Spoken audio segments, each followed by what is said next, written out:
Hello, everyone. Welcome back to a week 3 reaction vid for the Jaguars. Hello, indeed. Um, so some, so something about me. I tend to be a negative, pessimistic person. I have had that tendency since I was a kid, whether it was sports or life or anything else. Really, I just have this tendency to think negatively and think the worst and put energy out there that you don't necessarily want to put out there. And I'm not necessarily big into like auras or energies and this crazy thing, but you do put out what you do get what you put out in some cases. And over the last 10 years or so, I've really tried hard to be a positive person. I try to be more positive, more optimistic, and with varying degrees of results, successes, failures, whatever you want to say, depending on who you are. I think I've done well over the last few years, but that doesn't mean that I can't get better. So that relates to the Jaguars because coming into the season, in years past, I would be a bit pessimistic going into the season. Oh man, there's so much to worry about. Was last year a fluke like 2007? Or 2017, I'm sorry. Can we actually keep it going? Do we have enough offensive line help? Do we have enough of a run game? Blah, blah, blah, blah, blah. I try not to do that. Those thoughts came in, but, I try to be positive. Then week 1, we look like shit, but we end up pulling out a victory in the fourth quarter. That's signs of a good team right there. That is great. The loss against Kansas City was bad in terms of how we performed offensively, but defensively we played great. There is positive there, and I try to be positive in the last video.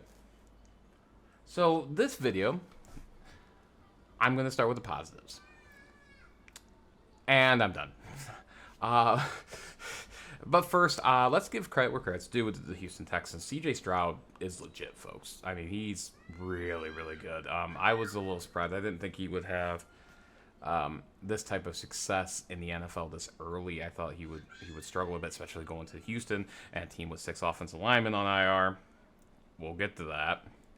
But the dude, last 2 weeks, he's played phenomenally. Has not thrown an interception this year. He throws the ball super well, which he did at Ohio State too. But everyone's like, oh, they got these great receivers. How good is he really? And I think that's a fair assessment of him coming out. But he's looked really good. He's playing really well. I think the Texans got the best quarterback in the draft right now. Obviously, things have changed. Anthony Richardson's had his moments. Bryce Young's had his moments, but. Sorry, I'm just noticing something with my eye. And they played great defense today for the most part. You gotta give Houston a ton of credit, and this is their 6th straight win against Jacksonville in Jacksonville. Jacksonville's not won against Houston and Jacksonville since 2017. As a matter of fact, they've only won once since 2017.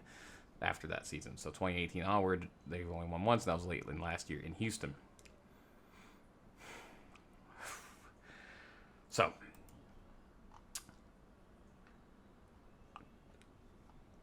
the offense ended up putting up 400 yards of offense.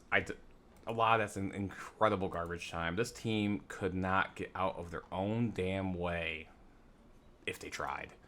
This team couldn't. It's not even just the offense. The entire team, the first half was such a disaster that thank God the Denver Broncos exist, because this would be the worst game I've ever seen. Okay, that's exaggeration, but for Denver, it probably isn't an exaggeration. But for the Jags, but you're supposed to be a good team. Last week I talked about the difference between a great team and a good team. They take advantage of the situation that they can even when they're not playing well, and the Jags didn't do that. So that separate the Chiefs. What do you say about this game? Houston's not a good team, and the Houston Texans killed the Jaguars in this game. It wasn't even close. And anytime it seemed like the Jags could maybe make a comeback, they give up an 80-yard kickoff return to a fullback. What are we doing? There wasn't a single phase of this game the Jacksonville Jaguars played well in. There is not a player on this team that played well outside of maybe Etienne. He had a pretty good game, but even then, I'm not going to give anyone credit. No one deserves credit in this game. And Doug Peterson, if you're not calling the plays on offense as Press Taylor, you better take him back, because your offense is lifeless right now. Until they absolutely have to, and late in the game they got better. But your offense is lifeless. They're broken. And the entire team looks broken right now. You need to right the ship, and you're going to London for 2 weeks in a row. You hip, Jorge. This team, I'm not going to give up the season. Oh, I want to. Trust me, I'd have every reason to, and I don't think anyone out there would blame me at this point for saying the Jags are done, the season's over, they're going to be a 12-loss team, just like they always are. Trevor Lawrence is going to go from the savior to being another bust, along with Trayvon Walker and everyone else that's on the team, because as a team sucks, and they always suck. But not yet. I'm willing to give them a few more weeks. I'm willing to give them through the bye week. But fuck, this game was bad against a bad team. I get Texans always play well against Jaguars, always beat them, no matter who their coach is. Because you gotta remember, they're on their 4th coach in 4 years, and they still seemingly have the Jags number because reasons. Let's talk about the game a little bit. Calvin Ridley had just an absolute dog shit of a game. So many drops in early on. Like, it just was terrible. He dropped a touchdown catch that was perfectly thrown by Trevor Lawrence. That started a little bit of a trend, or a bit of a momentum shift there alone. And then we're gonna kick a field goal. That's not ideal. Oh, we shanked the field goal away, right? Okay, you know what? Okay, we're down 7-0. Okay, we shouldn't be down 7-0. Oh no, that was the first drive, I think. Right? We got the. Yeah. So it was still 0-0. There's no way the Texans are gonna go marching down. Oh my God, they go march down the field, score a touchdown immediately. Holy shit. Okay, that's okay. All right, punt. Okay. All right, offense getting back in gear. We're getting down the field. We stop it on the 20. Okay, let's kick a 51-yard field goal because the 44-yarder went and it's blocked, and Houston gets it well inside Jacksonville territory, which they turn into another touchdown. Jags down 14-0 already, and they go into half down 17-0, going 6 straight quarters without scoring a touchdown, getting shut out by the Houston Texans at home in the first half is just absolutely awful. The defense, missed assignments, blocks. There was not a single phase of this game. Any of the 3 phases is so hard to find anything of a positive. And here's the most damning thing about the defense that I'll say right now. The most damning thing I'll say. C.J. Stroud has been the most sacked quarterback in the league this year. The Houston Texans are missing 4 starting linemen. 6 overall linemen are on IR for the offense. The Jags manage 0 sacks. 0.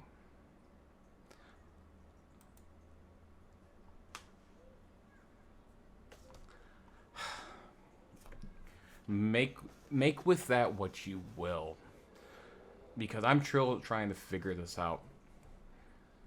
Trayvon Walker, what exactly is his purpose at this point? Is he a bust now? Is it official that he's a bust? He's got 4.5 sacks in his career. Aiden Hutchinson looks great, by the way. I'm sure you guys have seen him play for Detroit. Looks phenomenal. How did he do today against the Oh, he recovered a fumble. That was pretty good. He had 2 sacks today. He had 2 more sacks today. How's he done in his career? He has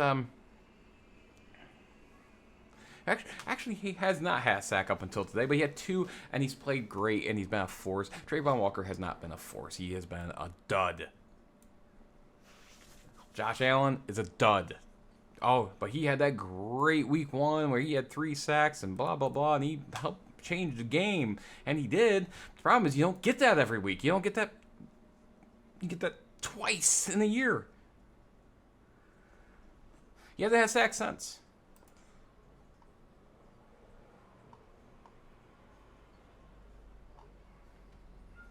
The defense is terrible. Actually, the defense isn't terrible. They actually played well the first 2 weeks, but now they just fell apart in this game. Maybe because the offense is bad, but still, you have to sack the QB. You have to. You have to get to him, and it's amazing. And that's one of the things before I just quit watching was They could beat the rush, but they were so slow getting to the QB. They can't get to the QB. I always hear like, oh man, they're great at beating blocks at pass rush win rate, and going back to, and you also give up 9 out of 15 third down conversions to the Houston Texans. 9 out of 15, unacceptable. You're not going to win games that way. Breakdowns aplenty in the defensive backfield. Multiple long bombs were easily completed. I don't know what happened in this game, but I don't know if they were unprepared, whatever. Either way, this team played this bad in the Urban Meyer era. This was mid-2010s Jaguars bad. Now, the hope is that it's just... I literally have the clip of the kick return touchdown, and it is just absolutely stupid. Unbelievable.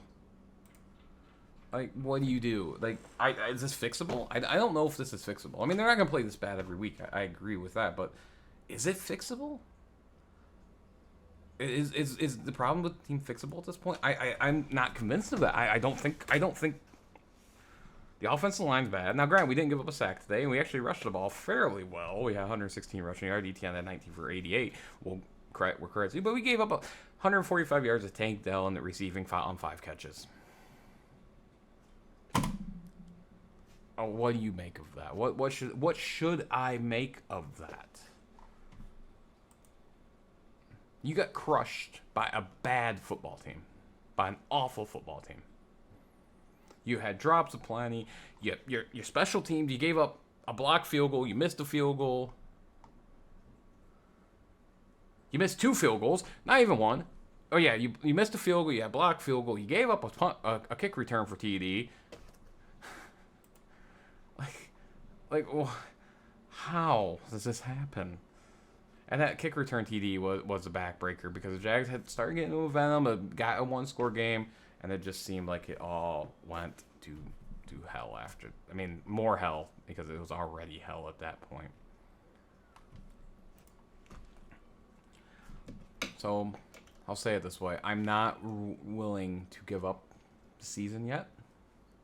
I think this team still has potential.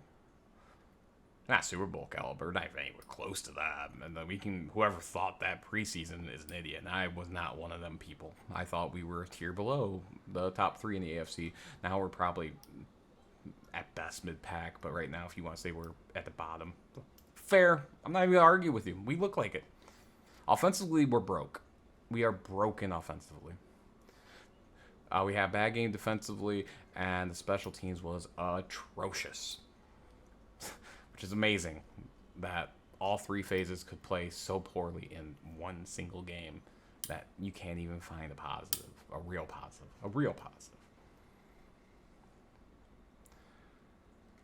The hope is that, the Jags learn from this and they come out next week in London and play better. But right now, there's a lot of dejected Jags fan out there, and that's the thing about being a fan of a team that is one of your worst organizations in sport. I don't mean just nominally bad or maybe just average. I'm talking like bottom 5 run organizations consistently. I'm talking Cleveland Browns, Detroit Lions, Jacksonville Jaguars in the NFL, the Buffalo Sabres in the NHL. I think you could include Ottawa right now in that, maybe Anaheim right now. But they haven't been consistently bad until recently. But just teams, the Kansas City Royals, the Chicago White Sox, the Oakland A's right now. When you're a fan of a team that is bad perennially, it's hard to keep the faith, if you will, to keep positive, because you're always waiting for that other shoe to drop. And today it did. There's going to be a lot of fans, and I think understandably that's given up on this season. 1 and 2 isn't a cause of a give up, but the way the Jags got just dominated today and distoried. God, I'm getting distoried by my own stuff, so that's fun. I just saw that missed typo. But it's so hard to be positive when they're And then when you get sucked into that positivity, you're like, oh, maybe this is the turnaround. And then this happens. And then you get to week 15 and the team's 4-11 and you're 4-12 and you're like, well, that was not worth it. And you come into every season, then you go back to your every season's useless. It's useless to pay attention. It's useless to care about your team. I thought this would be a change. I thought last year was a changing of an era. I didn't think this team could win a Super Bowl this year. Realistically, I knew that wasn't likely. I mean, if everything works out, obviously it's a possibility, or seemingly was. But like realistically, they weren't an upper echelon team, and they're really a mid-pack team with a favorable division. That's, I guess, another thing I'll say about this year is the division still sucks. The division still blows. We have that going for us. However you want to see that ultimately. But overall, no. The Jags are. But when you're a fan of this type of team, and then this happens, and it shouldn't happen if you're a good team. And that dread hits again. Like, oh, it's gonna be that year. We're gonna revert back to what we were, because that's all we know. And that brings me to my final point is Fib. I don't know if the Jags can change under the ownership they have. I don't know if this team can change with the way it's ran. The Shad Khan is not a good owner. It's been proven time and time again that he does not have a fucking clue what's going on the football field. And the only way you're gonna get good or have a good season is by luck. And 2022 right now feels luck, fluke. It does, folks. I'm being honest and real about it. Until you get a good ownership that knows what they're doing, hires the right people, gets out of the way, but until when they absolutely have to, this is going to happen. And I don't know. I don't think it changes as long as Shad Khan is the owner of this football team. I just don't think it will. I would love to see him sell the team. But obviously, that's not going to happen. And I guess that's the real shitty part, when you have a bad owner, and there's not a goddamn thing you can do about it. If you have a bad GM, you change the GM, maybe you get the good one. You got a bad head coach, you can fire them. You can't fire an owner. I mean, the NFL can in theory, but not for being bad. They're only going to do that in case there's some kind of crazy, horrible scandal, or force them out like a Daniel Snyder situation. I mean, Daniel Snyder is a great example of another bad owner that held on for so long, and that sucks the soul out of your fandom of your team. And that's where I'm at with the Jags right now, is my soul's being sucked out. Or maybe it's been sucked out. I don't know. Maybe you can make the case that my sports soul has been gone for a long time.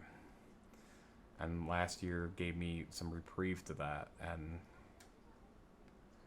this year has brought it back, or has taken it away again, I should say. Brought back the dread. I don't know, folks. I don't think giving up on this season right now after a bad loss is the mindset we should have. This is a long season. Let's see what happens. Doug Peterson is a good coach. He's a Super Bowl winning head coach. Let's give this team a chance. But if you're like me and you're dejected, I don't blame you. If you're feeling like the season's lost already, you feel like it's the same old Jags, you feel like it's just gonna be another more hell, I don't blame you. I can't blame you. It's an understandable feeling. And I'm not gonna try to talk you off that ledge.